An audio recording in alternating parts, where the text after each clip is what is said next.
bien plus tard dans le vol, qui la ramena dans son pays d'origine.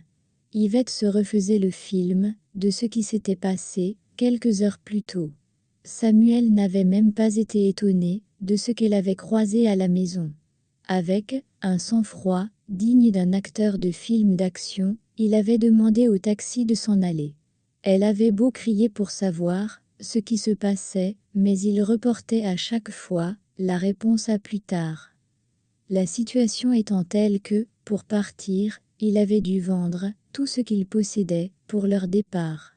À leur retour, Samuel ne possédait plus rien. Yvette savait que, très certainement, des jours sombres les attendaient. Sauf que, les jours sombres s'annonçaient très certainement, mais pas ce à quoi elle s'attendait. Samuel lui fit la proposition d'aller s'installer dans leur maison familiale, avec ses parents et sa sœur. Question de pouvoir se remettre sur les pieds. Yvette, elle, émit le souhait de rentrer s'installer chez sa mère, en attendant que les choses aillent mieux. Lui promit que les choses iraient mieux, qu'elle n'avait pas à s'en faire. Elle le crut. Surtout qu'elle s'entendait plutôt bien avec sa belle famille. Bien que Samuel soit issu d'une famille des plus modestes, cela n'affecta pas plus que ça Yvette.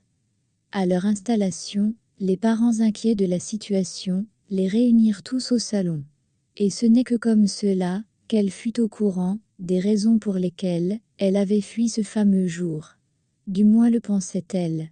À ce qui paraissait, l'entreprise qui l'embauchait avait été victime d'un gros détournement de fonds. Samuel accusait son supérieur. Et celui-ci avait trouvé le moyen de faire porter le chapeau à Samuel. Se sentant en faute de preuves, pour prouver son innocence, il a préféré s'en aller. Yvette avait tellement de questions. Elle observait tellement de zones d'ombre, qu'au final cela la laissa bouche bée. Mais Mirabelle fut la seule à se révolter sur la situation. Elle trouvait que l'on accusait son frère pour rien, et que le fait qu'il soit parti de cette façon était plus qu'humiliant pour lui. Dans sa colère, elle aligna beaucoup de mots qui montraient que contre vent et marée, elle soutiendrait son frère. La tournure des choses laissa Yvette perplexe, car elle avait vécu la période avec lui, sur le terrain. Elle-même ne pouvait pas garantir ainsi que Samuel était innocent. Elle se dit ce jour-là qu'il fallait vraiment que Mirabelle ait un amour inconditionnel pour son frère, pour aller à de telles extrémités. Ce jour-là, Yvette avait trouvé que c'était tout à son honneur, cela la rendait que plus appréciable. Hélas, si vous êtes arrivé jusqu'ici, et que vous avez aimé, merci de me le faire savoir en commentaire, ou à me lâcher un pouce bleu, pour motiver ma patience et mon inspiration. N'oubliez surtout pas de vous abonner, si vous êtes nouveau, et d'activer la cloche de notification pour ne pas rater de nouvelles pépites. Merci. Le lendemain de leur emménagement, Samuel décida qu'il était temps de fixer une date pour le mariage.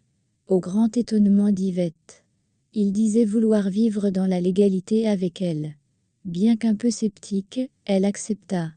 Le mariage fut fixé pour le mois d'après. Elle s'attendait à quelque chose de modeste.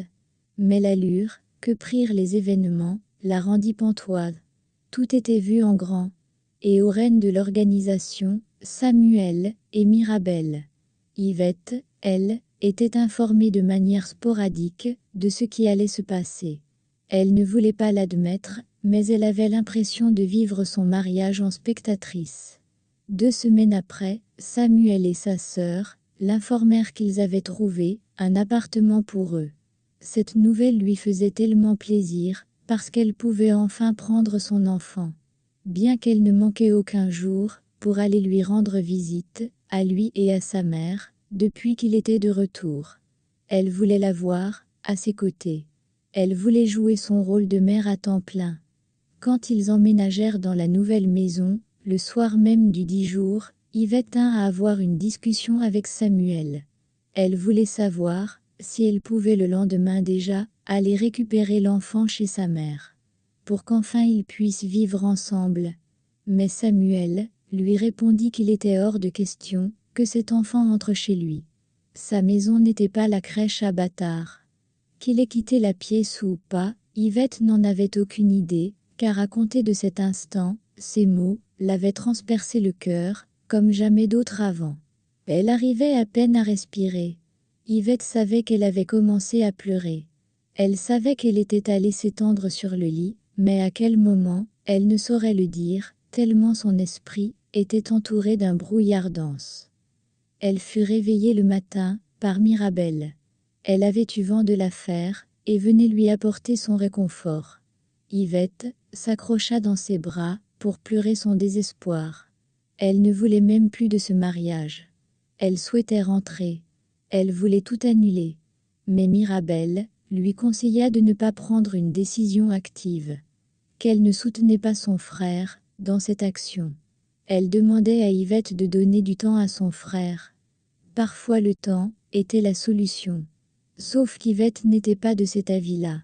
Il ne pouvait pas dire l'aimer et dire de tels mots à l'endroit de son enfant. Elle trouvait ce comportement à la limite de la cruauté. Mirabel avait beau argumenter, mais cela ne convaincut pas Yvette. Elle préféra prendre quelques affaires et rentrer chez sa mère. Yvette expliqua la situation à sa mère. Mais à son grand étonnement, sa mère ne lui donna pas raison. Elle trouvait qu'Yvette s'en faisait pour pas grand-chose. Et que de toutes les façons, qu'au jour d'aujourd'hui, Yvette pouvait considérer son fils comme son petit frère. Elle devait le laisser et aller faire sa vie. Sa mère promettait de prendre soin de lui. Les mots de sa maman lui fit bien plus mal encore. Pourquoi devait-elle vivre loin de son fils, juste parce que Samuel l'avait décidé? Elle avait l'impression d'abandonner son enfant. Sa mère avait beau lui répéter qu'elle aurait d'autres enfants, et tout irait mieux. Mais Yvette ne trouvait pas de logique à cela. Aucun enfant ne pouvait remplacer son premier enfant. Son enfant de la souffrance, son enfant de la galère. Son inspiration et sa motivation, quand tout allait mal. Yvette voulut un troisième avis, et passa un coup de fil à son frère. Mais au moment où elle lança l'appel, Hervé était en réunion, et promit de la rappeler plus tard. Mais il ne le fit pas. Le soir même, Samuel se présenta chez eux. Il n'eut même pas besoin de s'excuser. Que sa mère avait pris la parole, en disant qu'elle refusait qu'il se sépare pour Benjamin, son enfant. De toutes les façons, elle devait le garder comme elle l'avait toujours fait, qu'il représentait bien plus qu'un petit-fils pour elle. Sa mère ne voulait plus entendre que Benjamin soit nommé dans leur histoire. Estimant avoir fini de parler, elle se leva et quitta la pièce. Restée avec Samuel dans la salle. Il prit la parole pour dire qu'il regrettait ses mots. Il ne le pensait pas.